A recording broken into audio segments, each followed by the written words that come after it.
Hi, welcome back. This is part 4. This is going to be a little bit longer than the others. I'm kind of testing something out. Do I want to do more short videos or less long videos? So this one's going to be a little longer. But where I left off with part 4, I had found out that I had breast cancer, and I had sent my son off with my very good friend Suzanne down the street. I knew he was safe, and I knew that I could fall apart. So I did. I just completely fell apart. And all these crazy thoughts are going through my head, and my doorbell rings, and it's my pastor. It's funny, the things you think about when you're in this. You wouldn't think you'd think about this, but like I said, I'd been to a kickboxing class. It was a solid hour of intense workout. You sweat a lot. And I remember before I got to the door, I thought, oh my gosh, I have not had a shower. I probably stink. So I opened the door, and I found out later, he looked kind of puzzled. My pastor did. His name was Van. He looked kind of puzzled. And I mean, I'm crying. I said, I have breast cancer. He looked shocked. I remember thinking at the time that was strange because he knew what I had been going through. But I found out later, he was so sure that I did not have breast cancer, as was everybody who knew this. They all knew that I did not have breast cancer. That's what we all thought. That when I called him that day and was so upset, he thought something had happened to Alec, my son. And it wasn't even on his radar that it was breast cancer. It really wasn't. So he comes in, and I immediately start asking these questions. What if God isn't real? Because that was, my world had been so shaken. And I said, if there is a God, why would he allow my parents' only 2 kids to have cancer at the same time? Van quickly reminded me that his brother and sister both had cancer at one time. I just asked him, what if life's a crapshoot? What if there is no God, and this is it right here where we are? We live our best life, and then when we die, they bury us, and it's over. There is no more. He told me, he said, I know that you don't believe that. To his face, I said, you're right, I don't. But deep down, I was questioning everything. And again, I think it goes back to when you live a really good life, and I had lived a very good life. I was very happy, and I was very fortunate. When you live that life and you don't really dive into the Bible, and of course I read the Bible, but I'm talking about really dive into it and understand it. You see things black and white. You see things as, like I said, good things happen to good people and bad things happen to bad people. And that is just not true. And I really started to question everything. The next knock on the door, I opened the door, and there stands my friend, Kathy C. I was shocked. I had not called her, but she has a casserole dish in one arm and Tupperware and saran wrap stuff in the other. And I'm like, do you just travel around ready for tragedy? Which is funny, because if anybody knows tragedy, she does. At a very young age, her husband was diagnosed with ALS, and she lived 2 years of a nightmare. And so she gets it. What I found out later was that my sister-in-law had told my husband that she believed that I had breast cancer, and I was not going to get great news from the doctor. She just wanted Don to be prepared. And so Don had called Kathy, and it's funny how God worked and used this. Kathy, even though we were great friends and I adored her, she wasn't in my inner circle of my really closest best friends. But Don chose to call her and tell her what my sister-in-law had told him. And he did that, and I know why. It was brilliant on his part. She had been through true tragedy, and all of my friends were my age. Kathy was a little bit older. She had been through this crazy journey with her husband, but all of my friends were young, my age, and none of us had really been through anything. And so for him to ask Kathy, hey, listen, you live close. if she gets this news, because the doctor had asked me, do you want us to call you or do you want to come in? And I was like, no, you call me. I do not want you to make me come into the office. And a lot of people disagree with that, but I would do it again. I want to know.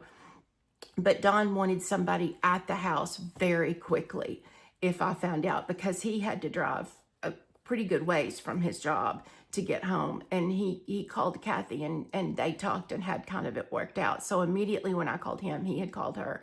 And, you know, like I said, she came prepared for tragedy. She had a casserole, and she had, I'll never forget, tomato basil soup and bread, banana bread, and crackers. And it was just, you know, I just couldn't believe it. So it didn't seem like any time at all. And the door opened and there was Don. He must have broken every speeding record. He must have broken the sound barrier to get home as fast as he did. He got there really quick. And when I saw him, I really lost it. I did not realize until, I don't know if it was several days or a couple of weeks, how much this affected him. I was so wrapped up in how it was affecting me and my parents, and that my son might grow up without a mother, that I really neglected that I might be leaving my 35-year-old husband without a wife and a mom for his son. And I didn't realize how hard this was for him. And I wish that I could go back and do that part again, because I didn't do that well. The next thing that I knew I had to get through was calling my parents. Can you imagine knowing that you have to call your parents and tell them that now not only does their daughter have invasive breast cancer in both breasts, at the same time their son has non-Hodgkin's lymphoma. They're only 2 kids. And I could not believe I was going to have to call and tell my parents this. And that is really when I started to realize that I had anger in me at God. If there was a God, because, you know, I'm going back and forth at this point, I was mad. I was really angry, because my parents had been faithful and followed God their whole lives, raised their kids in church, and did everything right. If you ask me, they were great parents. Why was this happening to them? And why was my son, my little 3-year-old child, who had had so much struggle his life, he had so many health issues, and he was just now starting to get healthy, why was he gonna have to go through this? And it wasn't even really about me, although I'm gonna be brutally honest. I'm ashamed to admit this, but this is what this is about. It's about honesty and about transparency. But I was thinking in my head, why me? Why do I deserve cancer? What did I do? I don't deserve this. But the fact is, why not me? Why should anybody else get it? You know, I mean, that is pride, and pride will eat you up. If you have some pride in your life and you may not even realize it, you better start praying right now that God will show you, and you need to deal with it. I had to call my parents, and I'm going to tell you kind of a funny thing. The people that showed up at my house that day, it was crazy. A carload would come in before they were leaving, another carload would show up. It was just, I could not believe the support that I was already being shown.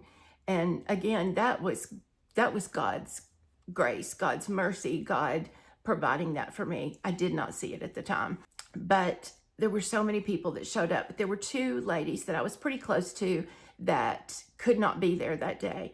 One was very strong, and I knew if I told her, she was going to do great. And the other one, she was also strong, but I knew if I told her, when I told her, she was going to break down. And I told my husband, I told Don, I said, I'm going to practice those 2 phone calls. They're who I'm going to call before I call my mom. And I said, I'm going to call my strong girl first, the one that I know will be like a champ and be like, okay, we're going to fight this and we're going to do this. And so I called Carolyn, and I'm ready for her to be strong. And she completely loses it. All she can say is no, no, no. And I was like, what? And so my pastor asked me, he said, how did that go? I said, it didn't go very well.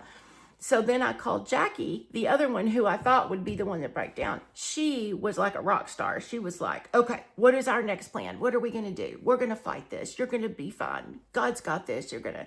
And so it was time to call my mom and dad. And y'all, I cannot tell y'all how many times I dialed almost the whole number, and I just kept hanging up. And I kept thinking, I'm just going to give them a few more minutes to be okay and to not have this in their world right now. I'm just going to give them a few more minutes.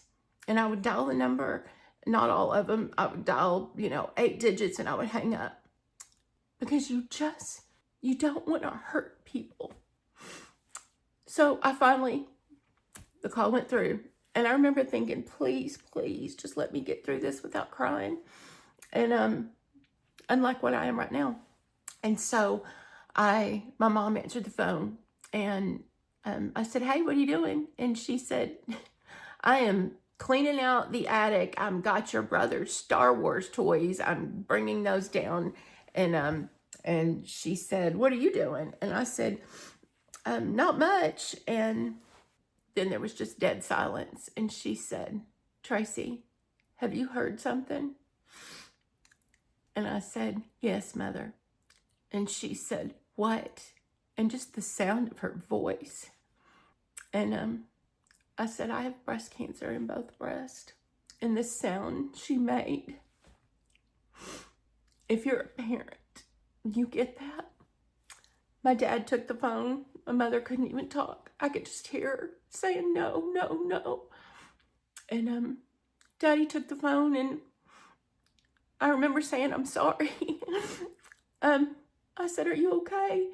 And then as soon as I said, are you okay to him, I thought, that's the same thing that girl said on the phone to me when she had just told me I had breast cancer. Are you okay? And I remember thinking, no, I'm not okay. And why would you ask me that? And I remember as soon as I asked my dad, are you okay? I thought, that's a stupid question. But the quietness in my dad's voice when he said no, that was so hard. So I said, y'all take some time, think about this, process it, and I'll call you back.